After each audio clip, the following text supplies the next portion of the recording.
Welcome to a deep dive.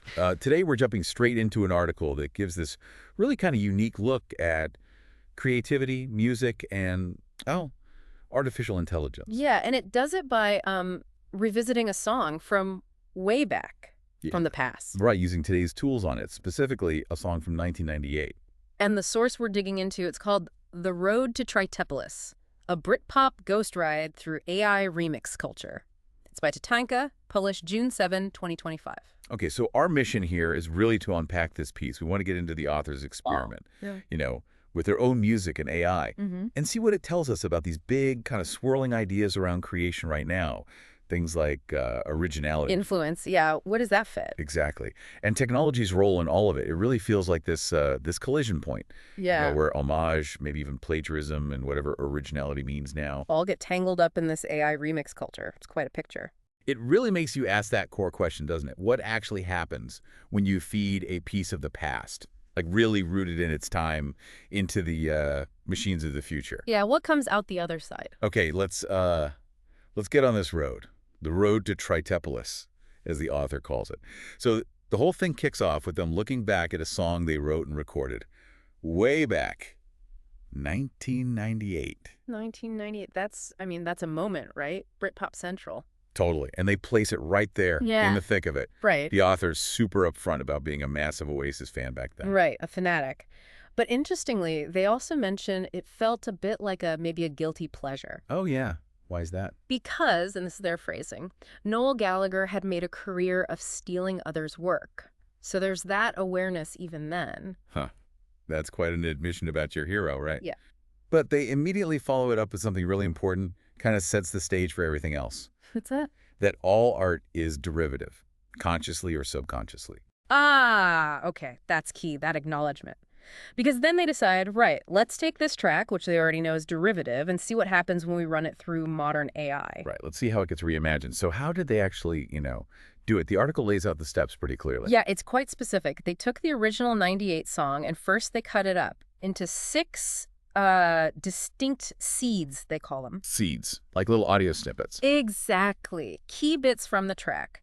Then they fed each of those 6 seeds into Suno.com. That's an AI music generator. Okay, Suno. Right. But here's the interesting part. They fed only the audio seeds in. No text prompts, no descriptions, nothing. Just, here's the sound, AI, what do you make of it? Wow, okay, so Suno spits something out based purely on the sound itself. Correct. And then they took that output, the AI-generated stuff, and fed that into another tool, 𝗧𝗧𝗔𝗧𝗔𝗡. 𝗧𝗧𝗧𝗧, right. That's the one that pulls tracks apart, stems. Exactly. It separates the vocals, drums, bass, guitar, all that stuff. So they're taking the AI's creation and deconstructing it. Gotcha. So it wasn't just like, here's the AI song, done. They broke its work down. Precisely, breaking it down into the component parts. And the final step was taking those separated tracks, the stems from 𝗧𝗧𝗧𝗧𝗧, and pulling them into their own DAW, digital audio workstation. Right, their usual music software. Yeah, where they did the final remixing, arranging, putting it all back together their way. Okay, that's a really layered process. Human creation cut into seeds, AI generation from audio only, AI deconstruction, then human remixing. Yeah. It's quite a workflow. It really is. So what did the author say the AI part sounded like before they did their own final remix? Well, they noted that this second-gen AI version, it had less riffs, more chords, more sort of blocky, maybe. Less noodling, more harmony. Yeah. And here's a twist. The author said this more chord-heavy sound actually reminded them of the Smiths. No way, from an Oasis-inspired track. I know, right? And that specific AI output, that Smiths-ish vibe, that then inspired the author to add tremolo when they were doing their final human remix. Whoa, okay, hold on. So the AI didn't just make sounds. It made sounds that triggered a human creative decision, referencing another band entirely. Exactly. The Smiths' influence came in because of what the AI did. The tech directly sparked a human stylistic choice. That's wild. The layers of influence just keep piling up. Yeah. But the author wasn't exactly thrilled with the end result, were they? Sounds like it wasn't a chart topper. No, not at all. They're very honest about it. Pretty blunt, actually. They just state, isn't great. Okay. But they immediately add the caveat, that the point wasn't necessarily to make a masterpiece. It was more that it was worth a comparative listen. The value was in the process, seeing what happened. Seeing the transformation. Yeah. And this whole specific experiment, right? Taking this Britpop-soaked song, running it through AI, it perfectly sums up that title, doesn't it? A Britpop ghost ride through AI remix culture. Totally. The past influences are the ghost, AI's doing the driving, and the destination is, well, this weird new remix landscape we're in. Which loops us back perfectly to that amazing quote they feature early on. It's attributed to Jim Jarmusch, who's citing Jean-Luc Godard. It's like everywhere now. Oh yeah, the nothing is original one. That's the one. Nothing is original. Steal from anywhere that resonates with inspiration or fuels your imagination. And don't bother concealing your thievery. Celebrate it if you feel like it. In any case, always remember what Jean-Luc Godard said. It's not where you take things from, it's where you take them to. Such a powerful idea. And it feels like this author's whole process is almost a direct illustration of it. How so? I mean, they're using their own song, which they admit was already derivative. That line, he took a lick again, now I take one too.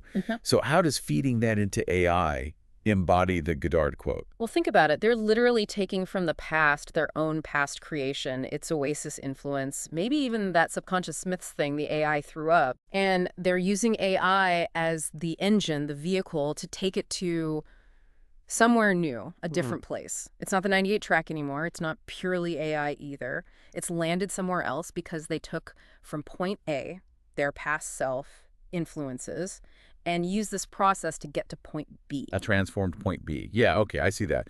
Which forces you to really look at that subtitle. Yeah. Where homage, plagiarism, and originality collide. How does remixing your own history, especially with an AI filter, mess with those definitions? Oh, it completely stirs the pot, doesn't it? Homage is like openly tipping your hat. Plagiarism is hiding the borrowing. Originality. Oh, who knows what that is anymore? Right. But here, the author takes something that was already basically homage to Oasis, feeds it to a machine that generates something new from it, and then remixes that. So, what is the final thing? Is it still homage? Did the AI plagiarize the seeds? Where's the originality in this chain reaction? It's borrowing from yourself via machine intermediary. The lines just blur completely. And you can almost feel the author wrestling with these ideas, even back in the original 1998 lyrics they shared. Lines like, he took a lick again, now I take one too. Or calling themselves derivatively doomed. Yeah, super self-aware about the whole borrowing thing. And the direct shout-out, Noel howls at the moon, just nails that specific influence they mentioned earlier. Totally. And did you notice those little parenthetical bits in the lyrics? They gotta work it in. You gotta fit something in. Already turned it in. Yeah. What did you make of those? They feel like the frantic inner voice of someone making stuff, the pressure to cram ideas in, the feeling you're just sticking bits together, or maybe even that nagging sense that it's all been done before and you're just turning in the assignment. It almost prefigures the remixing process, doesn't it? The mechanics of cutting and pasting, fitting things in, like a meta-commentary baked right into the original song. Exactly. On the creative struggle itself. And that ties into that recurring line, I've been drinking on the road to 𝗧𝗕rapalis. What's 𝗧𝗕rapalis? What's that metaphor about? Well, trite means commonplace, overused, unoriginal. Right. So 𝗧𝗕rapalis sounds like the city of the unoriginal, the city of cliché. Ah, okay. So the road there. It's maybe the path a creator feels they're on when they're battling those feelings of being unoriginal, of just churning out derivative stuff. It's a brilliantly cynical image for that struggle, I think. Yeah, it really is. Yeah. And you wonder if the AI experiment was an attempt to swerve off that road. Or maybe it just confirmed they were still on it, but with a, cybernetic co-pilot. Yeah. The author didn't claim the AI saved them from 𝗧𝗕rapalis, just that the comparison was interesting. The journey, not the destination.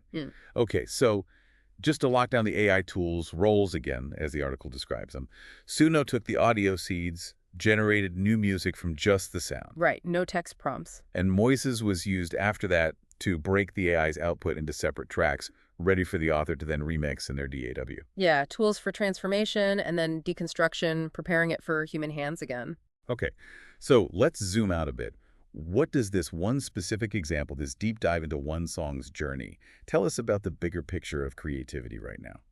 I think it really highlights that AI isn't just this thing for making, brand new stuff out of thin air. Here you've got a creator using it very specifically to interact with their own past work. Like a conversation. Exactly. Yeah. A conversation with your past self, but with this weird, unpredictable machine translator in the middle, adding its own interpretations. And how did that connect to the broader, sometimes panic, talk about AI in creative fields? The AI will replace artists' narrative. Well, this shows a different angle, right? It highlights AI as a potentially powerful tool for transformation, for really complex remixing. It pushes the questions beyond just who made this Right. to things like what's the intent when you use AI this way? How do ideas mutate when they pass through these algorithmic filters? How does technology change how we relate not just to other people's art, but to our own creative history? It's less AI versus human, and more human plus AI plus history, all sort of co-mutating ideas. That's a much more nuanced picture. And for you, listening to this, maybe you make music, maybe you write, maybe you're a visual artist, or maybe you just love engaging with art. How does hearing about this process make you think? About where stuff comes from? Yeah. About what originality could even mean in, 2025? Yeah, and how do these tools change what creative expression can even look like? It definitely adds layers beyond just, is it original? Yes or no? It's more complex. Definitely. Okay, so we've taken this deep dive into the road to 𝗧𝗕daphilus. We followed the author's journey with their 98 song, its acknowledged influences, and its AI-assisted future. Yeah, we saw how they were already grappling with influence and originality way back then, and then how they used AI to take that same derivative work on this kind of Britpop ghost ride into, well, somewhere else. Somewhere new, maybe. Somewhere unexpected, perhaps. And at its core, this whole article, this experiment, it just perfectly captures that tension, doesn't it? The unavoidable influence of everything that came before. Meeting the transformative, sometimes baffling power of AI.